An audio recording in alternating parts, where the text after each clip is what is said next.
There's a lot of discourse about this in the gaming media right now, so I suppose I really should address this. Like, Sweet Baby Incorporated, they're the ones ruining our Western video games. They were behind Suicide Squad and Indiana Jones and this and that. Like, all these terrible games are the result of Sweet Baby Incorporated. Now, all your Western games were always terrible. It has nothing to do with wokeness, right? This is the big thing that I have an issue with when it comes to like anti-woke culture right now, right? Is kind of the refusal to acknowledge that like Japanese game development has always been better than Western development. Like the games have always looked better, they've played better, they have more interesting ideas, there's more varieties and genres. Like they're not all first-person shooters or RPGs, right? Like Japanese game dev is just better, right? And that is just objectively true from anyone who isn't a complete fanboy, right? Same with manga, same with animation, same with like a lot of things, really. Like it's very, very apparent, and it really has nothing to do with woke culture at all because this has been true for several years now, right? Like just comparing something the average Nintendo game to the kind of crap that people eat up like endlessly. The glitchy, janky messes that we get.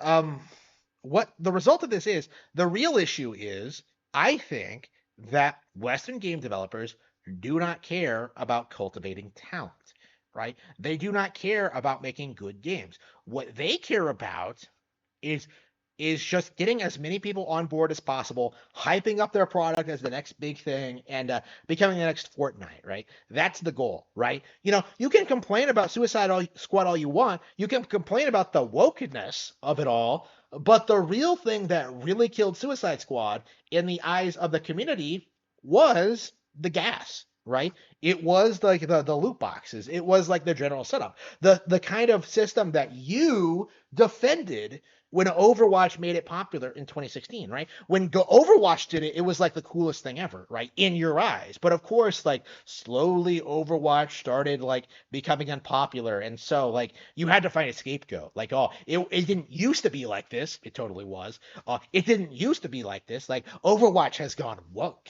It's not like it was woke to begin with. Oh no, otherwise then I wouldn't have played it. No, it became woke, sometime in between Overwatch 1 and 2, right? Like that's the reason the game failed because it was woke.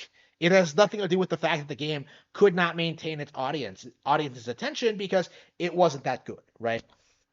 That is the real issue we've been having since Gamergate, right? This complete unwillingness among the community to acknowledge that a game is bad until it completely fails, right? Like we saw this with Destiny, we saw this with Overwatch, we saw this with like Evolve and like Cyberpunk 2077. Like people are still trying to defend Cyberpunk 2077. Like we saw this like over and over and over and over again with these games, right?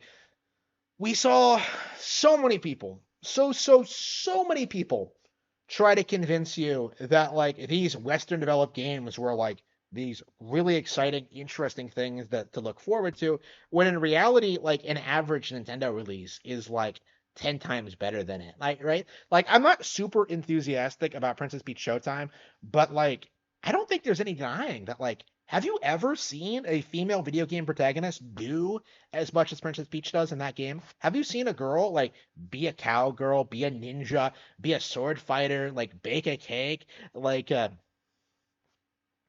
like do all this crazy stuff like that Peach does in that game? No, right?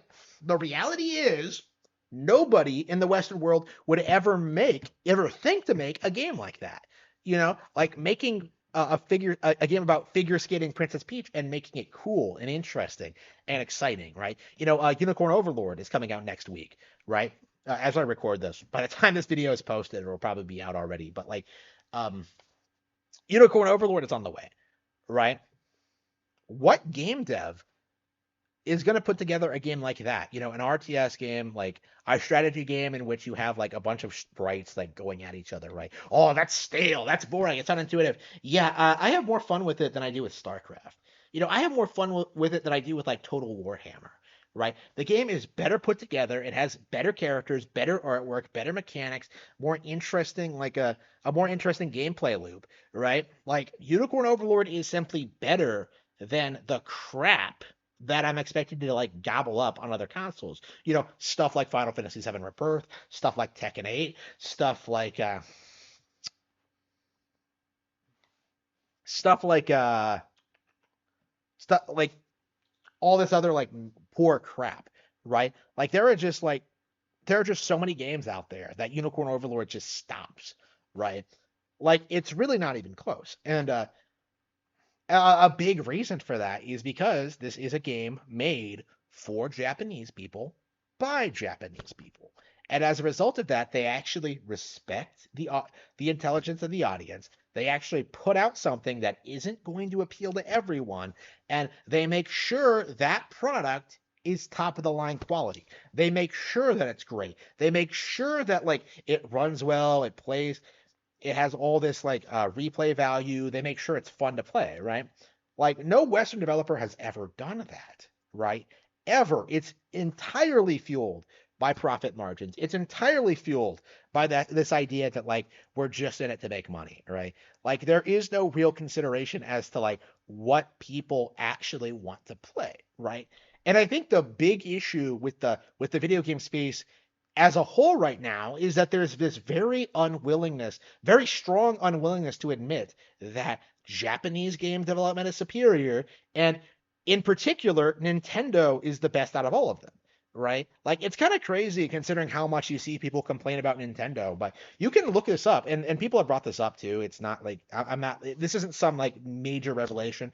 Like Nintendo has no association with Sweet Baby Incorporated. Like it has relatively no woke stuff, and the games have continued to be extremely successful and popular, right? Like Nintendo is killing it right now, right? To the point where like even the people who are like acknowledging that the gaming crash that I predicted 10 years ago, right?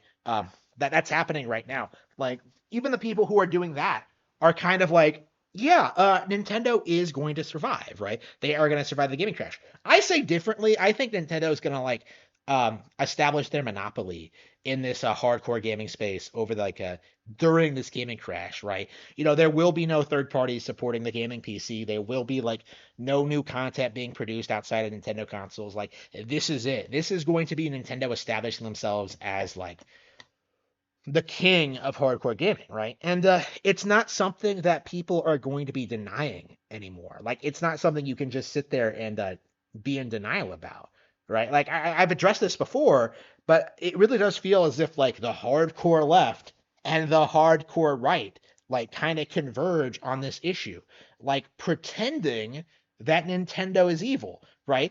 Either like they conform to gender roles and are an evil capitalistic evil game creator, or they're the most woke like censorship happy development studio in the industry, right? Both sides religiously hate Nintendo, even though they produce the best games and the best hardware, right? Nintendo is objectively the best game studio in the world right now, and probably will be for at least the next 10, 20 years. Considering the way they're set up, like all their subsidiaries, all their partnerships, all their um, like everything they've done, like I have a hard time believing anybody is going to eclipse them, right? Like I don't want to say it's completely impossible, but um, yeah, it's like Microsoft couldn't do it. If Sony couldn't do it, like who is? Like we've seen how these like massive conglomerates can't compete in the gaming space with Nintendo, right? Sony doesn't produce the handheld PlayStations anymore. Xbox is straight up leaving the console space. Like, what exactly is meant to compete with Nintendo in the near future? Like, I know retards like to say that like mobile is gonna do it, but like it hasn't. Like mobile has been a thing for 15 years, and it hasn't killed Nintendo. Like, the biggest mobile phenomenon of like the new tens was Pokemon Go. So like, the way it looks to me is that like all of the phone games that casuals pick up and play are going to be like based off of Nintendo IPs. It's going to be Fire Emblem Heroes, it's going to be Pokemon Go. It's going to be like, the stuff they produce, right? Like that stuff is going to continue to be popular and dominate on mobile spaces, while Nintendo still produces high quality like hardware, software exclusive to their hardware, right? Like there will be no destroying Nintendo, like so many people believe. Uh, and now you're not seeing anybody acknowledge that though. Like what you're seeing now is people crying about how they can no longer like pretend that the Western gaming world is better than Nintendo. Like, oh, why have games gotten bad? Remember when Halo came out and how wonderful that was? Halo was never good. Remember Mass Effect? Mass Effect is one of the most woke video game franchises ever made. You literally have like lesbian space elves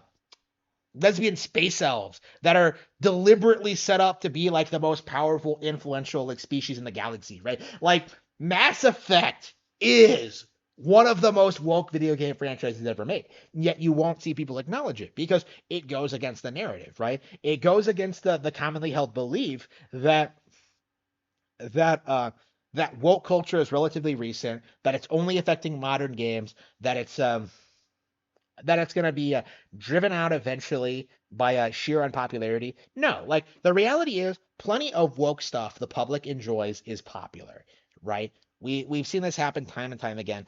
Um, the real issue, I think, and the stuff that nobody talks about is that nobody actually cares about whether or not the video games are high quality, right? The issue is that people will lap up anything as long as it has Superman in it, as long as it has Harry Potter in it, as long as it has Geralt of Rivia in it, as long as it has like D&D stamped on it. Like as long as it's part of an established brand that people recognize, you're going to see people like bend over and take it every single time until like the entire thing just collapses, right?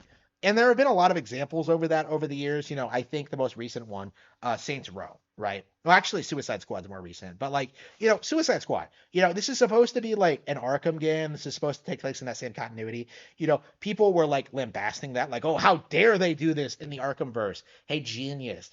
Arkham City already botched the lore. Like Arkham Knight is one of the worst games I've ever played in my life. Like it's more of a Batmobile game than a Batman game, right? Like Gotham Knights was a disappointment. Like what were you expecting out of Suicide Squad?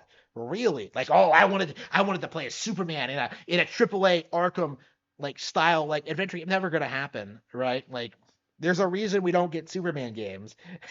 Like, it's just not an adaptable IP. Like, I would argue like Batman isn't an adaptable IP because like there are so many elements to it that just aren't usable, right? Like, what did they do with Two Face in that entire like Arkham trilogy? Like, basically nothing, right? What did they do with the lesser known characters? Nothing, right? The reality is, Arkham was never a really particularly well thought out or engaging trilogy to begin with. But people gaslit themselves into thinking it was like the best thing ever because it's Batman. You live long enough to be the hero, or you die a villain. Like you see people just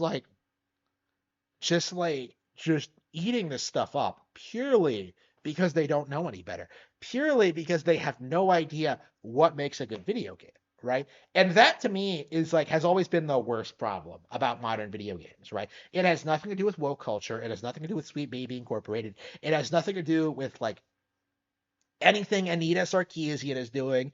Like, it comes from the simple fact that all of the best games in the industry, stuff like The Wonderful 101, 13 Sentinels, Penny's Big Breakaway, Super Mario Bros. Wonder, like all of these games that are just legit 10 out of 10 masterpieces, these amazing titles, these amazing releases that come from studios. Yeah, like they just get ignored. Every single time I've had to deal with this, right? How many times have I brought up just how disrespectful it is that people attacked Bayonetta 3 or No More Heroes 3? Games that are way better than like the much more popular Devil May Cry 5, right? I like, how do people cope with Devil May Cry 5 being more popular? Oh, it's just better, but it's not though. Like, oh, but it is. Like it's just a complete cope. Oh, Hideki Kamiya will never produce a game as good as the original Devil May Cry. It's like it is a complete joke, right? Anybody who like actually takes the time to play all these games and knows what they offer and like understands, like you're always going to end up in the same place where like you begin to realize that Nintendo is indeed the best in the industry, but there is this very strong refusal to acknowledge that.